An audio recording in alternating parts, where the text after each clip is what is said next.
So the second Stranger Things chapter has just been announced, and the reception among a huge number of players is nothing short of electric. I can't say I'm entirely surprised. Whatever the January license was going to be, there was a lot of evidence suggesting it was going to be a sequel to something. Some IP holder we'd already had coming for a second go. Maybe it's Predator, I thought. Maybe it's Resident Evil. I was kinda hoping it wasn't this one. And it's not because I'm the #1 Stranger Things hater or anything.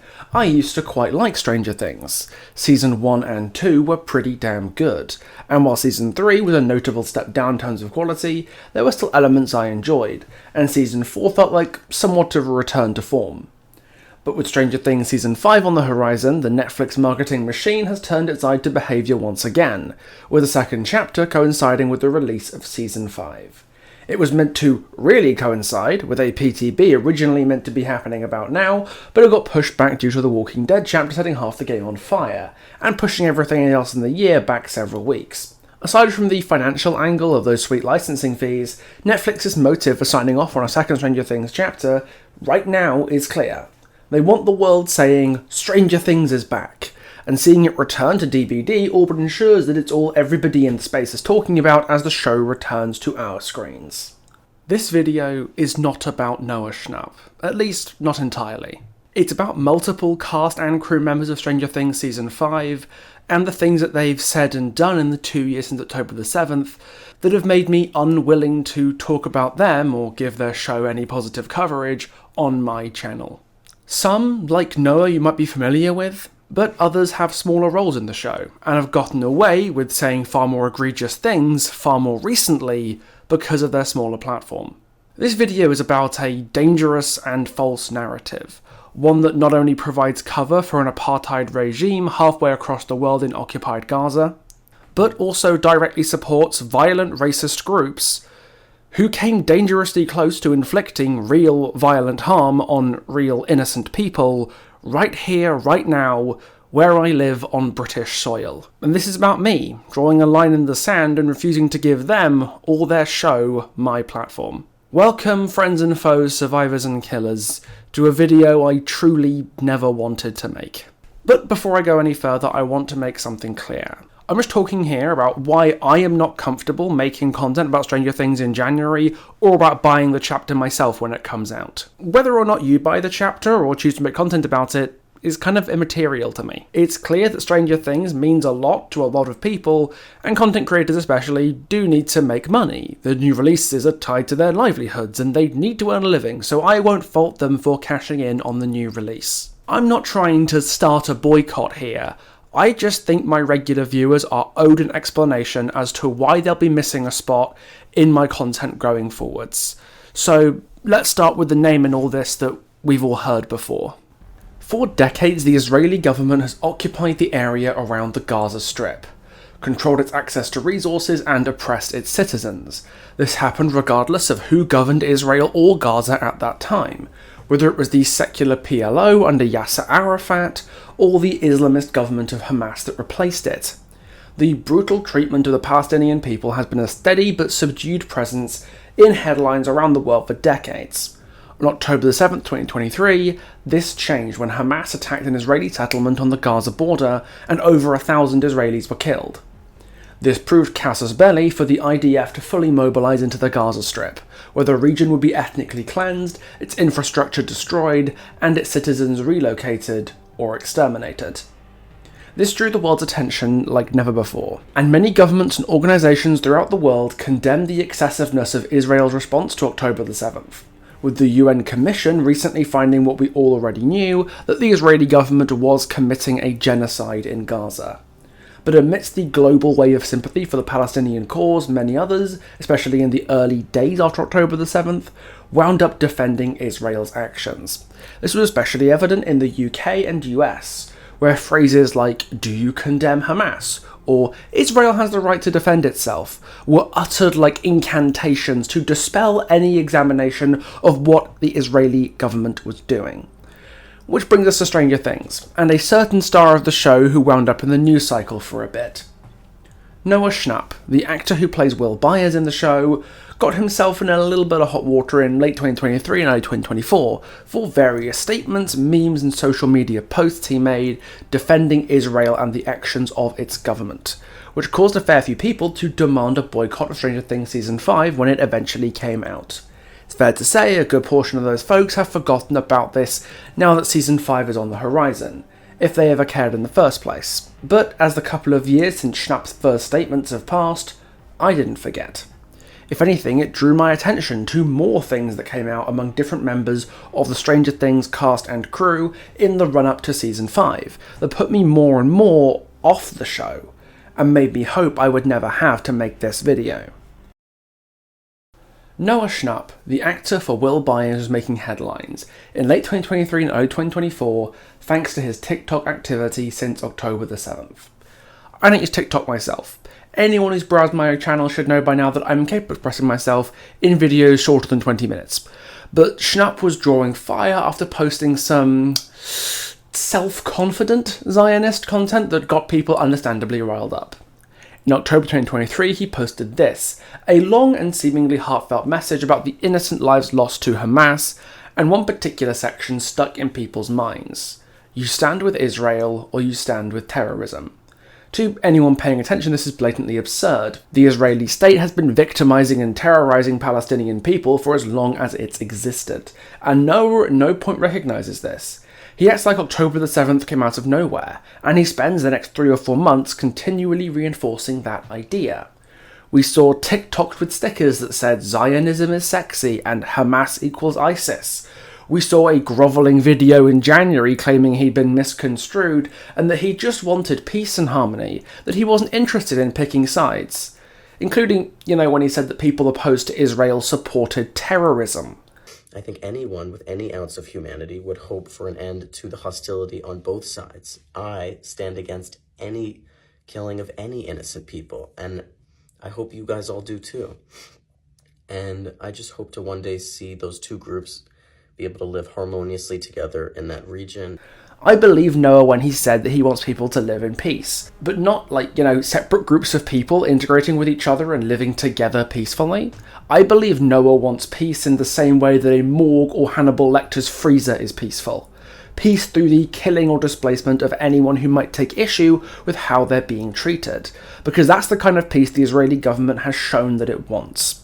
Why else would they be preventing baby formula entering Gaza, killing children with sniper rifles, or herding Palestinian citizens into safe areas only to bomb those areas as soon as they arrive? That is not peace. That is genocide. And Noah Schnapp seems to think that if you don't support it, you're a terrorist. Guess I'm a terrorist then. Alongside the International Criminal Court, who put out arrest warrants for Ben Netanyahu and Yoav Gallant, alongside Amnesty International and Greta Thunberg, and an inquiry under the UN Human Rights Council. Guess they're all terrorists too, all the way down. Unfortunately, Noah Schnapp being a hardcore Zionist is not exactly news. Most of this stuff spilled out in the months of October 2023 and January 2024, where he posted this incredibly weak source excuse for an apology. I'd say on the grand scale of half-assed online non-apologies, it's definitely better than James Somerton, but worse than Colleen Ballinger, because at least she gave us a nice musical accompaniment to her failure. As one of the leading stars of Stranger Things Season 5, who's been specifically noted to be getting a bigger role in Season 5 than he had in previous seasons, he has been the obvious target for disdain and a call to boycott the show. And I stand by that. Stranger Things has provided a platform for Noah Schnapp to run damage control for a genocidal state, and there has been nothing but solidarity from other cast and crew members on the show, as far as we can see.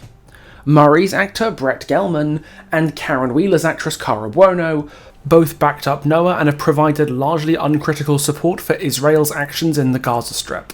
I find Gelman and Buono to be even more objectionable than Noah, but we will get to them in just a moment. And it's not just the cast. Stranger Things producer Sean Levy and executive producer Ross Duffer, alongside Schnapp and Gelman, signed the No Hostage Left Behind letter in late October 2023, thanking Joe Biden for offering material support to the Israeli state. That letter has since been deleted by the group who posted it. I wonder why that could have happened. Maybe because the letter was ridden with misinformation and strategic omissions that didn't age well after 2 years of genocide that followed, and the letter painted every name on it as a supporter of that genocide? Or maybe it's just an embarrassing typo. I found somewhere that hosted the original letter, so let's find out, shall we? Let's go through this letter bit by bit, and maybe we can figure out why it got taken down. First things first, loss of innocent lives on October the 7th was undoubtedly tragic. I don't want to be mistaken here. But I do think it's noteworthy there's no mention here of the Palestinian civilians killed by the IDF in the decades before or weeks after October the 7th, or even the dozens of Israeli civilians killed by the IDF on and around October the 7th as part of the Hannibal Directive, a controversial doctrine in the IDF where they are instructed to kill anyone taking hostages by any means, even if it involves killing the hostage too. The letter seems to completely absolve the IDF of killing any civilians at all, Palestinian or Israeli, which is obviously and verifiably untrue, a glaring omission in my opinion. And some specifics the letter notes, like infants being beheaded by Hamas, are also untrue. The Israeli government themselves went on to admit to Le Monde that these claims of Hamas beheading babies was fabricated, unlike the 50,000 children in Gaza injured or killed by the IDF in the 2 years since October the 7th, who are unfortunately very real. Even in the first paragraph of this letter, we can see pro-genocide propaganda in action. The Israeli government treats it like it's done nothing wrong, and that Hamas is the sole reason for the conflict here. And it does not stop there. The letter praises Biden for support for the Jewish people, who've been terrorised by Hamas since the group's founding over 35 years ago, and for the Palestinians who've also been terrorised, oppressed and victimised by Hamas for the last 17 years. By support for the Jewish people, what is meant here is material support for the Israeli government, which seems odd given the Israeli government's history of propping Hamas up with resources and money, as Times of Israel reported on October the 8th, 2023. Again, if these signatories truly wanted people to be free from the tyranny of Hamas at their highest priority, they would not be signing a letter supporting giving more money to the government that funded Hamas. This is not a conspiracy theory, it is a matter of public record, supported by Israeli news media. And it's not new information either. Tal Schneider published this report weeks before the letter dropped, so there is no reason for this to have been omitted. Unless it was omitted intentionally, to manufacture support for the genocide and indemnify the IDF of any wrongdoing. The last section here is perhaps the most telling, where a long list of countries is provided to emphasise the hostages that Hamas has taken. But there is one nation conspicuously absent, a state with far more hostages being held than any other: Palestine. In October 2023, Israel was holding an estimated 5,200 Palestinian prisoners, a number that skyrocketed in the months and years since, and there has been constant reports both before and after October the 7th that allege horrific conditions in these Israeli prisons: torture, organ extractions and rampant sexual abuse at the hands of prison officials, but no mention of them in this letter. Uzbekistan, Sri Lanka, Paraguay all got mentioned, but these thousands of tortured, violated and killed Palestinian prisoners just aren't worth acknowledging, apparently. This isn't a letter condoning peace and pushing for accountability. This is a propaganda piece papering over a genocide, and Stranger Things producers Sean Levy and Ross Duffer, and actors Noah Schnapp and Brett Gelman have their names attached to it. And this just makes me sick to my stomach knowing the horrors that have been inflicted on the people of Gaza before and since this letter's publication. But it's worth noting, this letter was published in October 2023, when October the 7th was still fresh in people's minds, and a lot of people didn't know what to believe. Misinformation was everywhere. Welcome to social media. I personally know people who bought into the IDF's narrative about October the 7th when it happened, but learned more later on and sincerely changed their tune. This letter sucks, and everybody on it should seriously think about what they put their name to. But if it was the only support for the genocidal Israeli regime these people have expressed, I probably wouldn't be making this video. After all, there is a lot of misinformation out there. And in Sean Levy's case, at least it did stop there as far as I can find. He's been pretty silent on the genocide since 2023, which, don't get me wrong, is still awful given that he did sign that letter, but at least he isn't doubling down. The same cannot be said of Brett Gelman or Noah Schnapp. We already know about Noah. I've covered him at great length. And when he did his big public apology in January, a couple of his co-stars came out to bat for him. I've heard reports that Cara Buono came out in support of him after he received his backlash, but I can't verify that for sure. But I can 100% verify that Brett Gelman did, and in the process I would argue said far more objectionable stuff than Noah did in the first place. I saw nothing wrong with the original thing that he said, I will say that. I think, he held up a sticker saying Zionism is sexy, and he said Hamas is ISIS. Hamas is a terrorist organization, and Zionism is the belief that Israel should exist. Right. And that's sexy to me too. I think that if you're not for Israel, you are either consciously or subconsciously engaging in anti-Semitism. I'm not talking about being for every detail of its government, Absolutely, there's, some problems there. I'm not for Netanyahu, but I'm for Israel. Yeah. I'm for the Israeli people. And Right. I do believe that Israel has the right to defend itself. Are they defending themselves at this point? I don't know. I do think to a degree Hamas is still firing rockets upon it. Gelman's assertion that being anti-Israel is inherently anti-Semitic holds up about as well as Victor does after pouncing on a flight of stairs. Israel and the Jewish people aren't the same thing, and if you think it's not my place to say that, then you're probably right, but I am not the one saying it. I'm following the lead of the European Commission and the International Holocaust Remembrance Alliance, who both explicitly affirm that criticism of Israel as a state is not anti-Semitic. If you don't believe me, believe Stephen Kaposh, an 87-year-old Holocaust survivor who's been on the campaign trail demonstrating against Israeli arms sales in the UK, and who might know more about the history of anti-Semitism than that one beardy bloke from Fleabag. What the Israeli government are doing, the way they try to conflate the idea that Israel and Jewishness involve one and the same thing, which is completely wrong. They are in fact increasing anti-Semitism the world over. I am from Hungary, Budapest. I was born in Budapest. And during the Second World War, during the Holocaust, when it reached Budapest, which was very late in the war, 1944, I was 7 years old. Part of my family ended up in Israel, and when I visited them, I was completely shocked how, with their background suffering during the Holocaust, many of them became very racist. And I couldn't understand that. How, having experienced all the fear and humiliation, they could mete it out to others.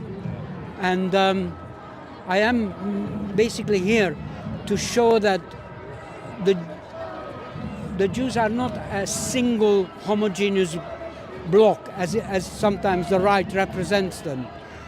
But as many of us as not are against what's going on, and what's going on in our name, and particularly what's going on in the name of Holocaust, which I think is a criminal thing, really, that they exploit the sufferings of the Holocaust to justify the present massacres.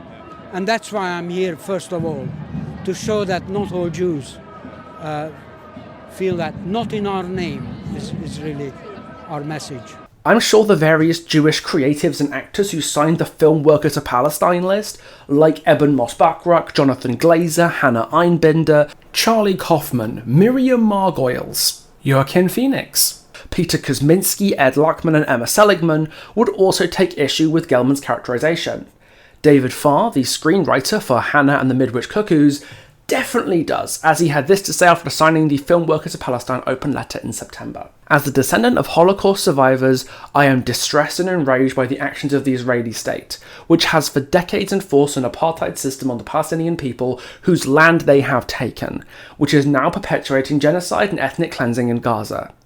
In this context, I cannot support my work being published or performed in Israel. The cultural boycott was significant in South Africa, it will be significant this time, and in my view should be supported by all artists of conscience. It should be abundantly clear now that Gelman's statement is not just wrong, it's ahistorical. Erasing the suffering of Palestinian people and even puts Jewish people outside of Israel in a lot of necessary danger by treating every Jew in the world as a representative of a genocide state. If you tell a bunch of people upset about Israel's genocidal actions that Israel and the Jewish people are one and the same, they might just believe you and take out their anger at the genocide on innocent people. People that you decided to affiliate with a genocidal apartheid state without their consent. How singularly fucking reckless. Ross Duffer and Sean Levy signing the No Hostages Left Behind letter in October 2023 was concerning. Noah Schnapp's Zionism is sexy thing was disappointing. Honestly, between the amount of homophobia and antisemitism he received, I feel like the backlash was almost too harsh for him. But Brett Gelman doubling down and saying something, ironically, very anti-Semitic in defense of Israel was disgusting. But Brett Gelman is not only way more objectionable and less apologetic than Noah, but at least Noah listened to his publicist and made the wise tactical decision to shut the hell up about everything in the run-up to Season 5. But Brett Gelman and Cara Buono are still doing it. They are still on the genocide train, because I haven't even told you about the Maccabi Tel Aviv business yet. Maccabi Tel Aviv is an Israeli football team, actual football, not that Timu rugby business, who are known for having an interesting group of fans. Football's not exactly a stranger to hooliganism among its fans, but Maccabi Tel Aviv has become effectively a byword for aggressive and disruptive hooliganism in the world of football. There has been no better example of this than November last year, when Maccabi Tel Aviv played away in Amsterdam and the Maccabi fans caused huge amounts of disruption and violence that led to 2 days of rioting in the city. Taxi drivers and pro-Palestinian protesters who peacefully gathered to protest the game were attacked by Maccabi fans. A minute's silence at the start of the match to commemorate the victims of the recent floods in Spain were disrupted by Maccabi fans hurling anti-Palestinian chants into the stadium, and a commemoration of Kristallnacht, the night of broken glass where 91 Jews were killed by the Nazis, had to be cancelled, because the organisers, the Jewish anti-Zionist group Eren Rav, were deeply concerned about the large presence of Zionist Israelis in the city who planned to commit acts of violence. And how did Brett Gelman and Cara Buono respond to all of this? Well, even now you are probably looking for a way to blame us. Us, eh? Us is the word you're going to use. Well, let's take a look in that case at who Gelman has chosen to associate with, who he describes as us, shall we?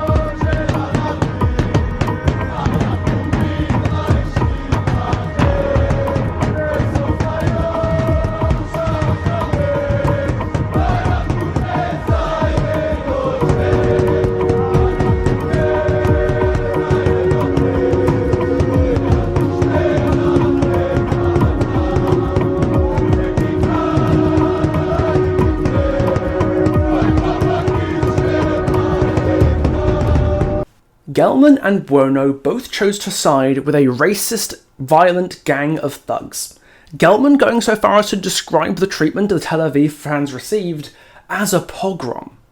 Let's not forget the Kristallnacht Memorial, a commemoration of the most infamous pogrom in history where the Nazis killed 91 Jews, had to be cancelled because Maccabi Tel Aviv could not be trusted to not violently attack people in the city they visited for a football game. And Gelman has the gall to call the pushback against that a pogrom. I can think of no words to describe how much that incenses me. I'm not trying to dismiss the anti-Semitic attacks that happened in Amsterdam, because verifiably there were acts of anti-Semitism perpetuated that night. Those were absolutely appalling and deserve the condemnation they got. But Maccabi fans have a long history of violence both before and after Amsterdam, exemplified by the fact that the Maccabi fans' violent tendencies got them banned from matches in Israel as well. Gelman and Buono were right to call out antisemitism when they saw it, but the problem is that was all they chose to see. To the point that it looked more like they were going to bat for the second most racist football team in Israel, over sympathising with the victims of violence on both sides. And the story didn't end in Amsterdam, because on November the 6th, Stranger Things Day, Maccabi Tel Aviv played away again, this time right here in the UK. At Villa Park in Birmingham, Maccabi Tel Aviv played Aston Villa, but no Maccabi fans were present at the game, because West Midlands police saw what happened in Amsterdam and banned them from attending as a matter of public safety. We have intelligence and information that says that there is a section of Maccabi fans, not all Maccabi fans, but a section of them who engage in quite significant levels of hooliganism. What is probably quite unique in these circumstances is whereas often hooligans will clash with other hooligans and it will be contained within the football fan base. We've had examples where a section of Maccabi fans were targeting people not involved in football matches, and certainly we had an incident in Amsterdam last year which has informed some of our decision making. So it is exclusively a decision we made on the basis of the behaviour of a subsection of Maccabi fans, but all the reaction that could occur obviously form part of that as well. There are football clubs that have a significant group of fans, who are ultras if you like. The difference here, I guess, is that they didn't just confine it to other football fans. In the past there have been clashes that have gone beyond that, and clearly, as you've alluded to, the sensitivities around the Middle East mean that the potential for that to kind of exacerbate current tensions is so much that we felt this was the most sensible way of managing the risk. Maccabi Tel Aviv are very concerned. They think their fans are being unfairly maligned. They were attacked in what have been called anti-Semitic attacks in Amsterdam last year. The only convictions in Amsterdam were for attacks by locals on their fans. But you formed a very different conclusion. Is that from the Dutch police? We are absolutely not saying that in Amsterdam that the only fans causing trouble were the Maccabi fans, but what we were very clearly told is that they played a part in causing trouble, particularly a day before the match. That absolutely resulted in the following day there being attacks on Maccabi fans, so it wasn't all one way. But that's the whole point really, so that kind of escalating tensions, the escalating violence as a consequence is what we were trying to prevent here in Birmingham. We've seen Zionists not welcome signs. Are they acceptable? Our understanding is that they don't quite contravene hate crime. Whether they're acceptable is a matter of judgment. There were cries of anti-Semitism because of this decision. The British Prime Minister Keir Starmer proved sympathetic to those cries and put pressure on West Midlands police to reverse course, but to their credit, they didn't. But if Starmer had been a little more persuasive, if Buono, Gelman and others had been more successful in painting the riots in Amsterdam as purely anti-Semitic in nature, more likely than not we would have had innocent British blood spilled on the streets of Birmingham tonight, on Stranger Things night. Maccabi fans had already been barred from a game in Tel Aviv a few weeks prior precisely because of rioting concerns. And Birmingham has a higher Muslim demographic as a percentage than Amsterdam, so the violence could well have been even worse than it was in Amsterdam. And if West Midlands police had listened to the cries of anti-Semitism and not upheld the ban, every drop of blood spilled, every flag torn down and taxi or building vandalised would have been, in some small part, on the hands of Brett Gelman and Cara Buono for publicly pushing the narrative that it is anti-Semitic to not allow a racist group of hooligans to attack protesters, damage property and sing songs about dead Palestinian children and raping Arab women. It is one thing to use the veil of anti-Semitism to excuse a genocide. It is abhorrent and wears down both the terms of anti-Semitism and genocide. But it is unfortunately very common in this day and age. Just ask the US and UK governments. But to use anti-Semitism as a shield, to protect a group with a well-documented history of racism, bigotry and violence, and bring them to my country, to hurt my neighbours on my doorstep right here, right now, that just feels a bit more personal. So, no, Brett and Cara, I am not going to participate in the marketing campaign for your show, you spineless, morally deficient scumbags. The best I can do is pretend it doesn't exist. Not just refuse to buy the chapter, but straight up refused to show any publicity on my channel aside from this video, because I don't believe the show deserves it anymore. A licensed chapter set to line up with the release is transparently a marketing move by Netflix to promote season 5 of the show, to get people in horror and gaming circles saying, Stranger Things is back, guys. And any video I make that isn't an unequivocal condemnation would contribute in some small way to that marketing machine for the show, and I wouldn't feel comfortable doing that. The only context I would ever buy the chapter in is if it was about to disappear from the marketplace altogether, because then I know that behaviour isn't giving Netflix any more money for it. Time and again, Netflix and the Duffer Brothers have demonstrated that genocide apologia is not a deal breaker for them, and I cannot in good faith give my money or my video production time to that effort.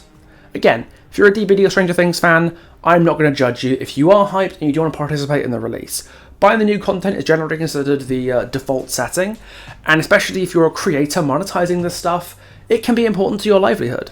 But for me personally, this is a line in the sand that I just cannot cross. If anyone at Behaviour is watching this, I can't entirely say I'm surprised. You guys are on your licensed kick. Clearly FNAF and Tokyo Ghoul and The Walking Dead weren't making you enough money, so you had to go back to Netflix again. It feels obvious, doesn't it? When you first lost the Stranger Things license, the fanbase more or less campaigned constantly to get it brought back, so from your perspective, you're just giving the players what they want. I hope it's worth it.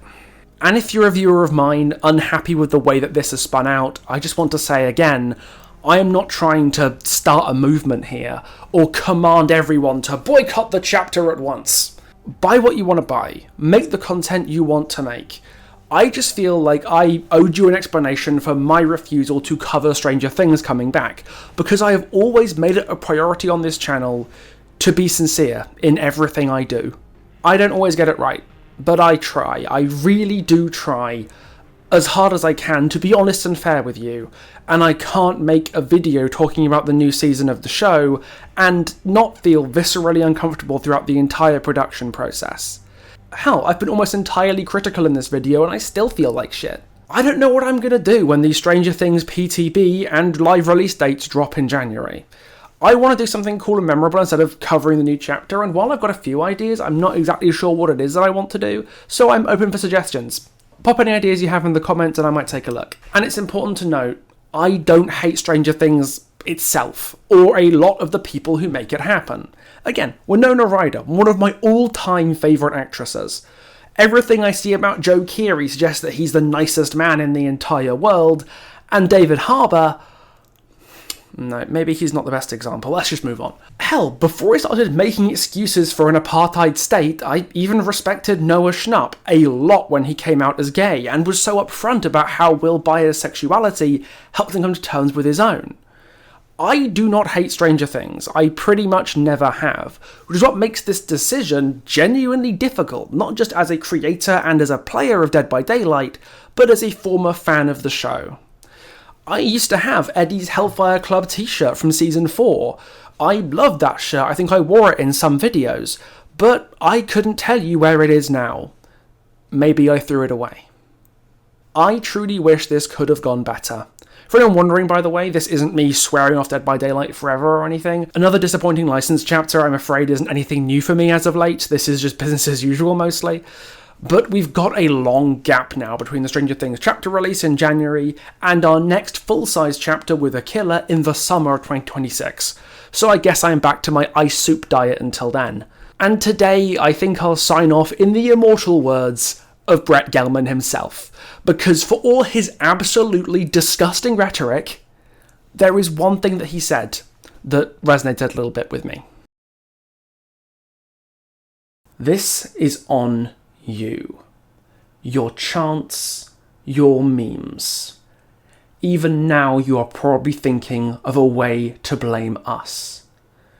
Your lack of humanity only reminds us of ours. Come on. Why couldn't this chapter have just been Predator?